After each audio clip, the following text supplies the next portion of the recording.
जीवन में अगर बहुत तकलीफ है, बहुत कष्ट है, आपको पहले भी कहा, फिर कहते हैं, बनतरी पड़ेगी।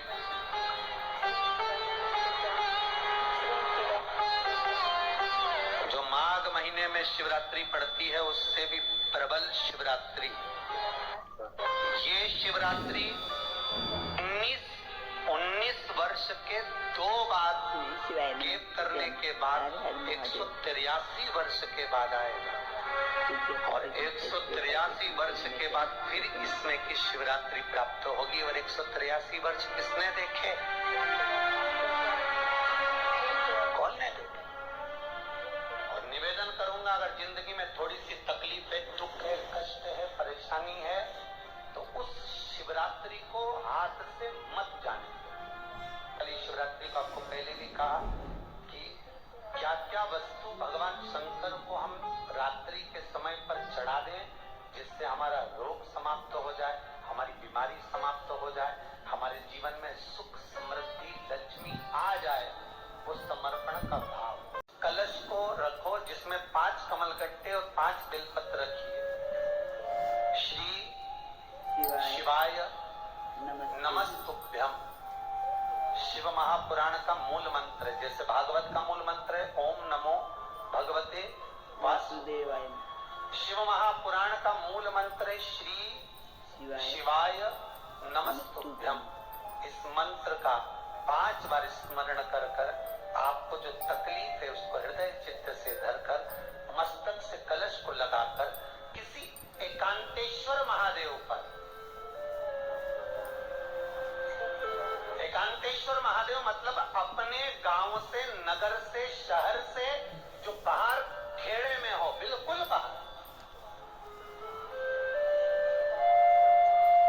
जिस शिवलिंग पर कोई पूजन करने ना जाता हो, एकांत में बैठे हो, जंगल में बैठे हो, कहीं किसी वृक्ष के नीचे विराजमान हो, ऐसे एकांतेश्वर महादेव पर अपनी कामना कर कर वो जल समर्पित कर दो।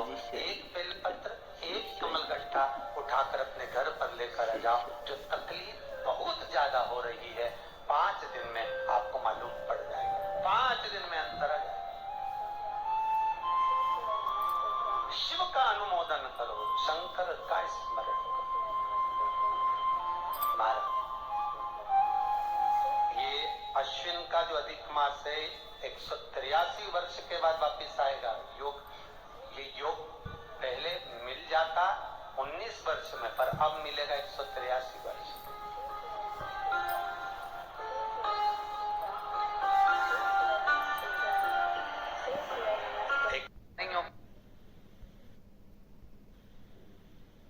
पूरी भूमि को टटोलिए, पूरे संतों की, बिहारी जी हो, तारा बाबा हो, अन्य जितने बाबा, और यहाँ तक इस पवित्र भूमि पर गुरु नानक देव जी महाराज भी आकर विराजमान होकर आनंद लेकर गए। ये वो पवित्र भूमि सिरसा की है, जहाँ पर गुरु नानक देव जी भी कुछ दिन विराजमान, भगवान की अविरल भक्ति को धारण कर कर। गुरु गोविंद देव जी भी, कोई सहजता नहीं है महाराज।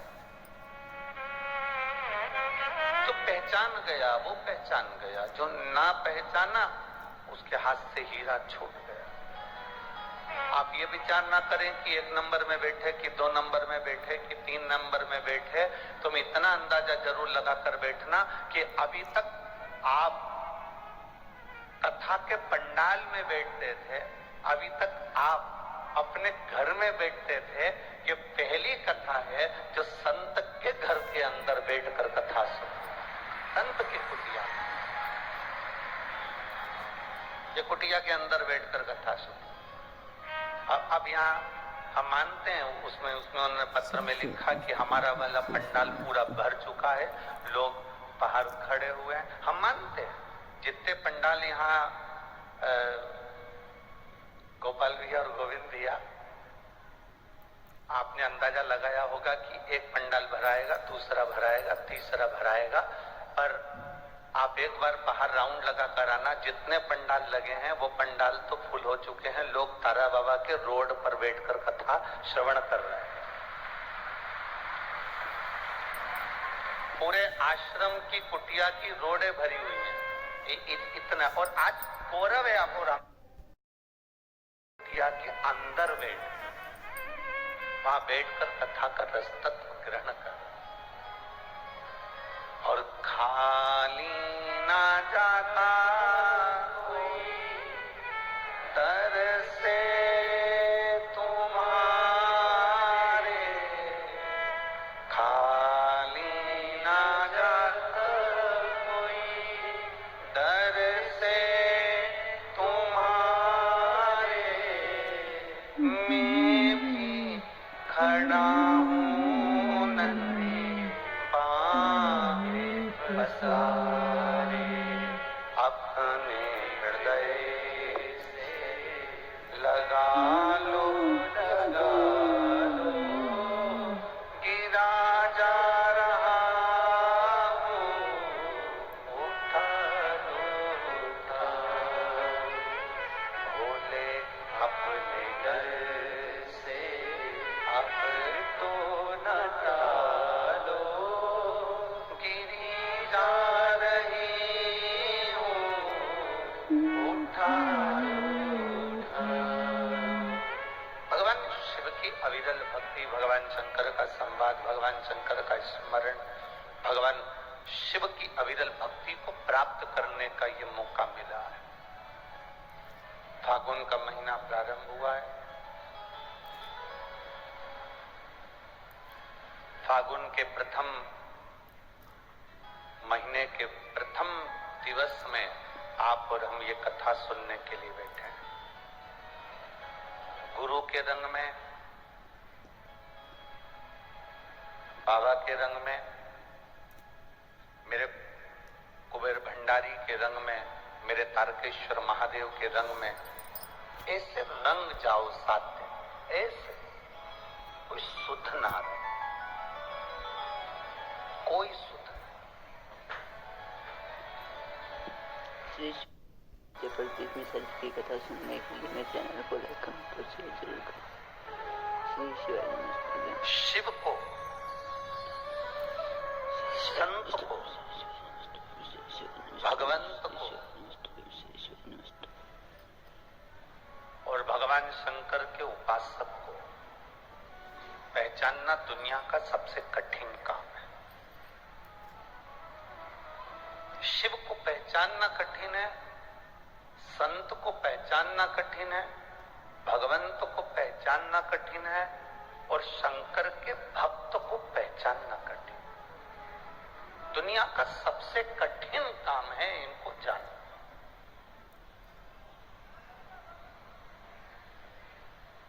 दुनिया का सबसे कठिन काम है इनको पहचान। घर में भी माता पिता जब तक जिंदा रहते हैं तो हम उनको पहचान नहीं पाते। जब वो माता पिता फोटो टांग के उनको खीर और पूड़ी मुंह में चिपकाते रहते हैं, और वो खीर पूड़ी भी एक बार चिपकाते हैं, पूरी साल चिपकी रहती है। तुम इतने भी होशियार नहीं हो कि रोज चिपकाओगे, रोज निपटा जाओगे पर चिपकाओगे नहीं।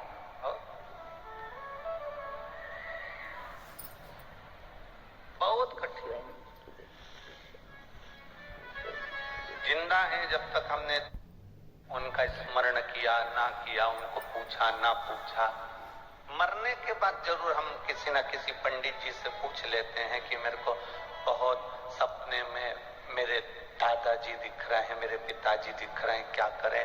पंडित जी भी कह देते हैं कि एक ब्राह्मण को भोजन करा दो, उनको कपड़े का दान दे दो और उनको दक्षिणा दे के विदा कर दो, तो तुमको दिखना बंद हो जाएंगे।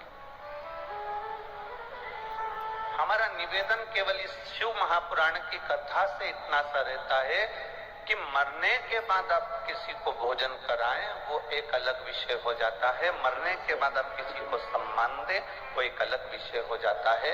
शिव पुराण कहती है कि जब तक माँ बाप जिंदा हैं, उनकी इतनी सेवा कर लो कि फिर वो स्वप्न में भी आकर आशीर्वाद देकर जाएं कि दूध नहाओ।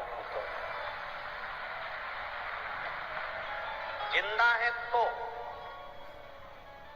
माता पिता की सेवा जिसने कर ली उसको आशीर्वाद मरने के बाद भी मिलता रहता है। गुरु की सेवा जिसने जिंदा जी कर ली उसका आशीर्वाद उनके प्राण त्यागने के बाद भी मिलता रहता है।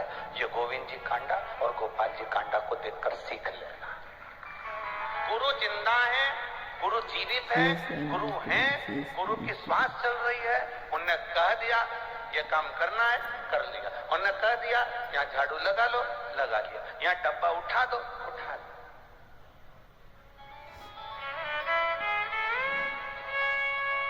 गुरु की सेवा कोई साधारण है क्या?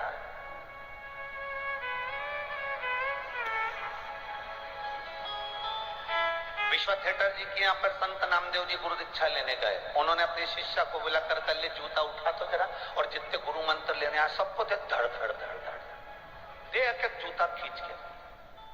शिष्य ने कहा गुरु जी वो गुरु मंत्र लेने आए। तो विश्व थिएटर जी बोले मैं भी तो मंत्र दे रहा हूं, धड़ धड़ के एक एक जूता मार लपक लपक और उठाया जूता और धड़ धड़ धड़ धड़ धड़ धड़। अब गुरु तो गुरु होते, बड़े अटपटे होते, गुरु को पहचानना ही तो कठिन है।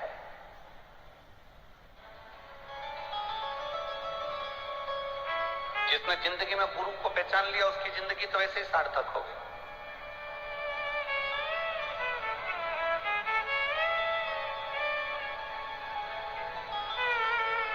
जो गुरु को नहीं जाना, कितना एक गांव के व्यक्ति ने सोचा मेरे को गुरु मंत्र लेना। वो निकल गया, जंगल में गुरु जी रहते थे, तो उसने सोचा मैं जंगल में जाके गुरु मंत्र लूंगा। रात भर चला, सुबह सुबह जंगल में पहुंच गया।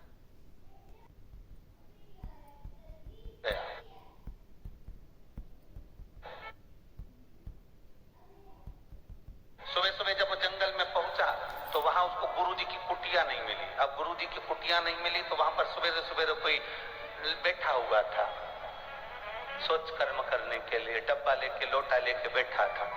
इसने उससे पूछा क्यों रे वो गुरुजी की कुटिया कहां पर है? उसने नहीं बताया क्योंकि वो सुबह सुबह बैठा हुआ है सोच कर्म करने के लिए, लोटा लेके बैठा है। क्यों रे गुरुजी की कुटिया कहां है? उसने नहीं बताया। इसको गुस्सा है, इसने जूता फेंक के मार दिया। बता मुंह से आवाज नहीं निकल रही। जो जूता फेंक कर मारा और चले गया आगे। जो आगे गया तो उसको कुटिया मिल गई। जो कुटिया मिली गुरुजी की। इतने में वहां जाकर पूछा क्यों गुरुजी है क्या? तो उन्होंने कहा अभी आते होंगे। अब इसको क्या मालूम था कि ये वही गुरुजी है जो लोटा लेके बैठे थे। इसको क्या बात, गुरुजी आते होंगे जैसे कहा आते होंगे। और जैसे ही उन्होंने बस वो गुरुजी आए और आते से उन्हें डब्बा रखा, इसने अपना मुंह छुपाया। ये तो वही है जिसको मैंने जूता फेंक के मारा था। उसने अपना चेहरा छुपाया। गुरुजी ने कहा अपना मुंह तो दिखाओ, क्यों आए हो? कि गुरु मंत्र लेने के लिए आए। अच्छा हाँ लो मुंह दिखाओ तुम्हारा। मुंह नहीं दिखाऊंगा, तुम तो ऐसे ही मंत्र दे दो। नहीं नहीं मुंह तो दिखाना पड़ेगा। नहीं हम नहीं दिखाएंगे, हमको तो मंत्र दे दो। गुरुजी ने अपने चेलों से कहा जरा इसका कपड़ा हटाओ। जो कपड़ा हटाया तो इसने उसी को देखा, ये तो वही है जिनको मैंने जूता फेंक कर मारा था। इतने में चरणों में पड़ गया, गुरुदेव गुरुदेव मैं क्षमा चाहता हूं, मैंने आपको जूता फेंक कर मार दिया। गुरुजी बोले कोई घबराने की बात नहीं है। हमारी माँ कहती थी मटका खरीदने जाओ तो उसको बजा के देखो। तुम गुरु करने आए हो तो गुरु को बजा के देख लिया। उसमें क्या है विषय वाला? ये सोचनी नहीं है। महाराज पानी पियो छान और गुरु करो। विचार करो, बहुत सोचो, विचारो। सहज नहीं गुरु की कृपा, सहज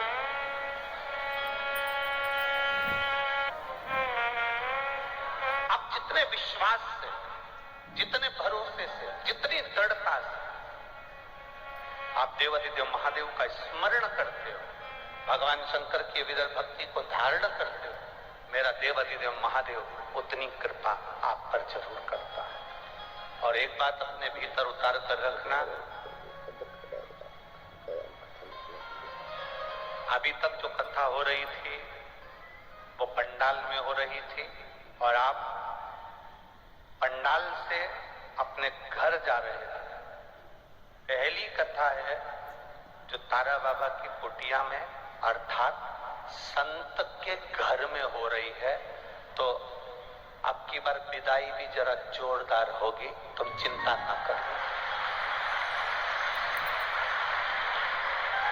2 का घर है, एक तारकेश्वर महादेव जी बैठे हैं, शिव पुराण की कथा हो रही है। और कथा किनके घर में हो रही है? श्री शिवाय नमस्तुभ्यम। हर हर महादेव। पूज्य प्रदीप मिश्रा जी ने पहले तो बहुत अच्छे और अचूक उपाय बताए हैं। शिवरात्रि के 5 कमलगट्टे और 1 आखा चावल का दाना, सफ़ेद फूल लेकर हमें भगवान शिव के मंदिर में जाना है और ये सब हमें वहाँ भगवान शिव को समर्पित करना है। और 1 कमलगट्टा और 1 बेलपत्र हमें उठा कर ले आना है और वो अपने घर पर अपने कार्य की जगह पर रख देना है। और पूज्य प्रदीप मिश्रा जी ने कथा में बहुत अच्छी बात बताई है कि मरने के बाद हम फोटो ढूंढते हैं कि कहाँ पर खाना खिलाएं। इससे अच्छा है कि हमें जीते जी अपने माँ बाप और गुरु की सेवा करनी चाहिए। इससे हमें भरपूर फल मिलेगा और हमें अपने माँ बाप का आशीर्वाद भी मिलेगा, क्योंकि माँ बाप वो तीर्थ हैं जो हमें ज़िंदगी में सिर्फ एक बार मिलते हैं और उनकी सेवा का मौका भी हमें सिर्फ एक बार ही मिलता है, क्योंकि जाने के बाद कोई भी वापस नहीं आता। पूज्य प्रदीप मिश्रा जी की कथा आज बहुत अच्छी थी और शिक्षाप्रद भी थी। अगर आपको कथा और उपाय अच्छे लगे हों तो प्लीज़ मेरे चैनल को लाइक, कमेंट और शेयर ज़रूर करिए। और पूज्य प्रदीप मिश्रा जी की कथा अच्छी लगी हो तो कमेंट बॉक्स में हर हर महादेव अवश्य लिखें। श्री शिवाय नमस्तुभ्यम। हर हर महादेव। जय शिव शंकर, जय भोलेनाथ। भगवान आप सभी की मनोकामना